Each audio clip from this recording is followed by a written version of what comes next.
Hello folks, my name is Skyriff and today I want to talk to you about Guild Wars 2, especially about the main core gameplay aspects of this MMO that makes it for me the best MMORPG available today.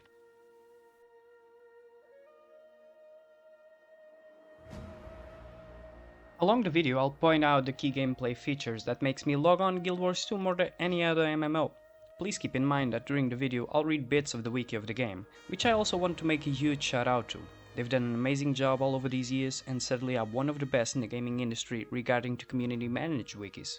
So definitely check that out in the video description and let's get to it. Combat is the main gameplay aspect of Guild Wars 2. Almost all of the PvE quests in the world of Guild Wars involve fighting. This is even more so the case in the PvP and World vs World game modes, which are solely about the combat experience itself. Guild Wars 2 does not follow the Holy Trinity design found in other MMOs, where professions fall into a tank, damage and healing roles. Due to a diverse skill system allowing for a multitude of vastly different character builds, every profession in Guild Wars 2 is capable of fitting each of the combat roles, whether it be damage, support or control. Or even sometimes it's a result of a combination of them. Every profession has the tools to survive on its own. As a result, there is a skill slot in the skill bar reserved for a healing skill, and every character has the ability to dodge attacks as well. As of today, the action/tap target hybrid with no Holy Trinity system that Guild Wars 2 created is one of the best, from design to execution, and it proves to be the best for this type of game. But what do I mean by that? Let's start with a simple but tremendously huge core design aspect of it. Classes. Unlike most games, these aren't just a role slot of some sort for you to fit in, which gives you the freedom to build a character with crazy and sometimes stupid and useless builds. In this game, each class has a completely different feel from the others. For example, a Elementalist manages 4 elements with their left skill bar, changing from fire skills to water, air and earth, all during combat. While a Ranger has 2 pets that fight alongside them with pet commands and skills depending on which pet they're using. This makes for widely different gameplays, and for most games with a class system, that might be true. Although Guild Wars 2 lets you go a step further. Using the same examples, an Elementalist can become a Tempest, summoning storms depending on the elements, or the Ranger can learn how to merge with its pet and gain total new abilities depending on the pet. All this is thanks to the Specialization system, where a class can specialize in a certain way of playing within that class. These get expanded for every single class with each new expansion, bringing even more different ways to play your favorite class or even try new ones. Moving to the combat itself, looking at skills separately and individually, they look really cool and feel impactful. This is also true for the auto attacks, which in the most part chain between themselves. Having different effects for each strike of the chain also gives another level of depth to the combat. A little side note that I want to add to this: you can also fight underwater with your unique aquatic weapons and builds, and honestly it works better than any other underwater combat in the genre. If you're new to the game, you might fall on the side where you'll think Guild Wars 2 is like many other MMOs, where combat is much more static and slow. If you do play like this, you are playing the game in a very inefficient way. Yes, you can play the game however you like, but if you want to be efficient in GW2, you need to be aware of the potential you have at your disposal at all times. As almost all skills don't require for you to stand in position while casting, combat is full of movement, which makes it have a deep learning curve that many completely ignore. But to give you an overall and very raw notion of what tools and mechanics everyone has access to during a fight, I'll name and show you the main ones. As most MMOs, you have buffs and conditions, as well as a dozen different types of crowd control. Pretty standard. You can also hide behind an object, making yourself obstructed to the enemy. You can kite, stealth, block, reflect, become invulnerable, and don't you ever forget the almighty dodge, which deserves a video of itself of how crazy it can get with some builds. But all of that you can learn about on many other channels of the internet. What truly amazes me from all the basic combat tools, still to this day, is the combos between skills. For each I currently plan to do a guide on the near future. But with a quick example I can show you what I mean. If I put a fire field with a skill, and another player blasts a skill on that fire field, The combo will generate a tremendous blast of fire, and this is just one of the possible hundreds of combos available in Guild Wars 2. So with all this, let me tell you from first-hand experience, when you get defeated in Guild Wars 2, 90% of the times you know it's your own fault. Because all this that I initially wanted to surmise into a 2-minute section of the video, and even more that I didn't get to talk to you about, makes a huge part of the combat in Guild Wars 2 skill-based and not just stats-based. So get your builds and head to practice. Movement is king in this MMO. From the moment you jump, you notice how fluid and tight the game's movement is. This gets more and more noticeable with dozens of jumping puzzles in the open world. The best in the industry, in fact. And I'm just referencing the normal jumping puzzles because it gets deeper and better with gliding, with different speeds and skills. Exploring each map feels refreshing with a lot of variety in landscapes and climates. Getting to a vista to get beautiful wide shots is really something that I always enjoy doing. And even just walking around, you'll catch some dialogue you've never heard before, or even something funny. All that so, when you run around and jump in Guild Wars, exploring, it does feel responsive, tight, and immersive. Obviously, you won't run around everywhere. You have waypoints and teleports, as well as portals to anywhere in the world. But since Path of Fire, that we have been blessed by having the best mount system in the gaming industry. You may have heard this a lot, but honestly, it won't ever be emphasized enough how genius this mount system is.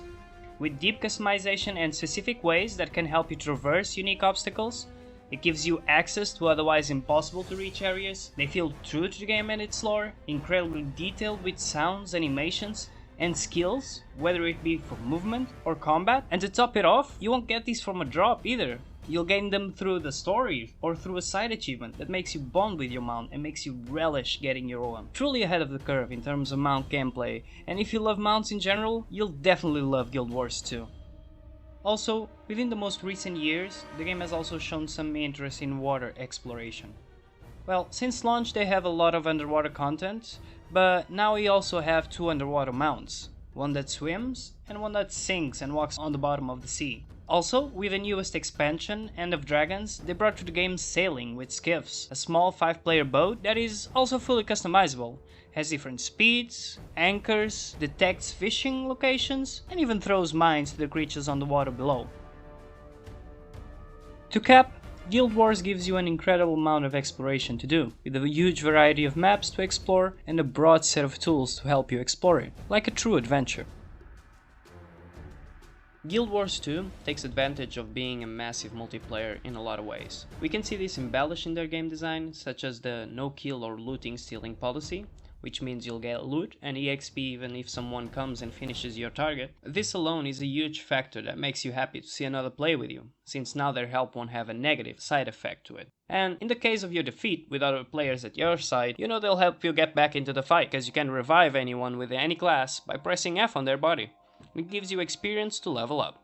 And no, I'm not joking. Which is really cool when you're the one on the ground, since folks will just help you get up for their own benefit as well.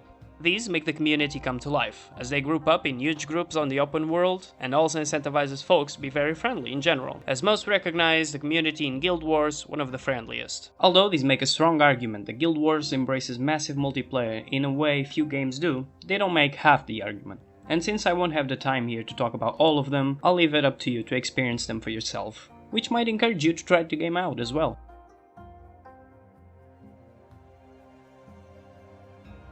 The events in Guild Wars 2 have true consequence, which means that after the result of one event, another will spawn that correlates to it.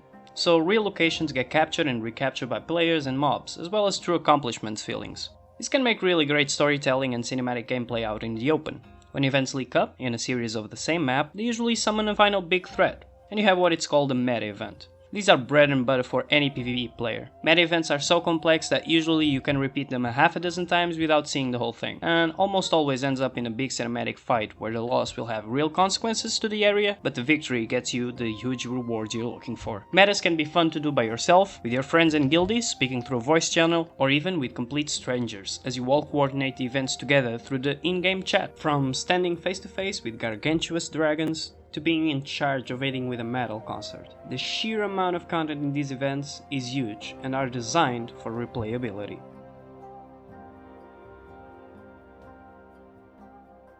Yes, Guild Wars follows the horizontal progression system that I do support and prefer, besides some of its ultimate flaws. The benefits outweigh those in large, as you can take a break from the game for as much time as you want, and when you return, there is no gear for you to grind, and there is no content barrier. You can just adjust your build to the current meta, same for gear, traits and skills, and you'll be good to go.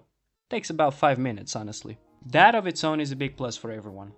Wanna do the newest raid, but haven't played for a month? No problem. Wanna go PvP, but didn't play last season? No drama whatsoever. But all this does not mean you won't have progression. You do. Remember the elite specs I talked about in the combat section. Those come with each expansion, and with a deep learning curve. When your class gets a new spec, you go back to that feel of progression. And let's talk about masteries. This is for when you reach the max level, which is 80 by the way. You can earn more experience to unlock new stuff, such as mounts, jade bots, fishing, and many more. Right now the cap is at 455, and you don't see many people with them at all, cause they know that they only need the ones that they really want.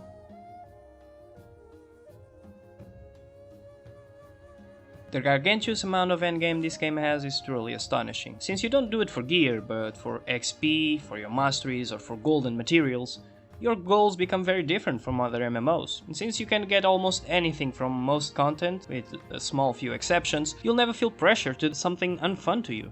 Because of this, the game was for quite some time viewed by the outside world as a game with no endgame. Well, Fractal's World vs. World, PvP, raids, strikes, meta events, etc. proves that they were utterly wrong this whole time, as any of these gives you the materials or the XP that will allow you to build a legendary character.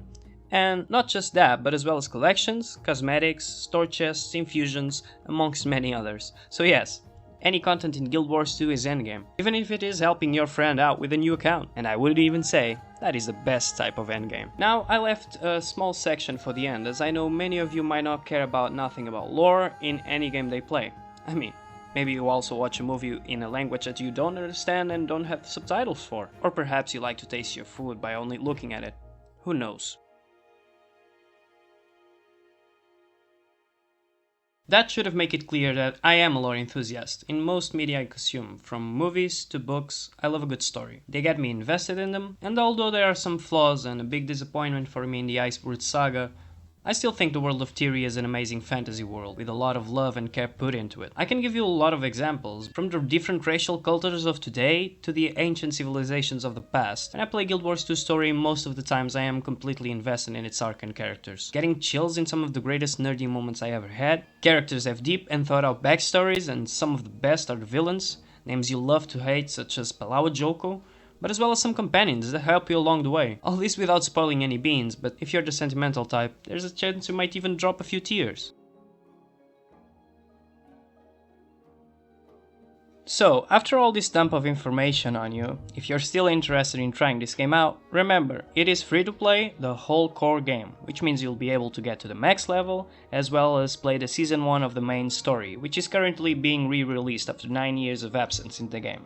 To finish, I want to leave you with a tip for this game. Don't feel pressure to rush anything. Just enjoy the amazing content, and as the developers of Guild Wars 2 itself say, Guild Wars is about your journey, the things you do, the people you meet, and the experiences you have every day. Not a race to a destination. Thanks a lot for watching this personal video of the main arguments that make Guild Wars 2 the best MMO for me. If you enjoyed the content, please leave a like and subscribe, as I have more content in development already. Have a good one.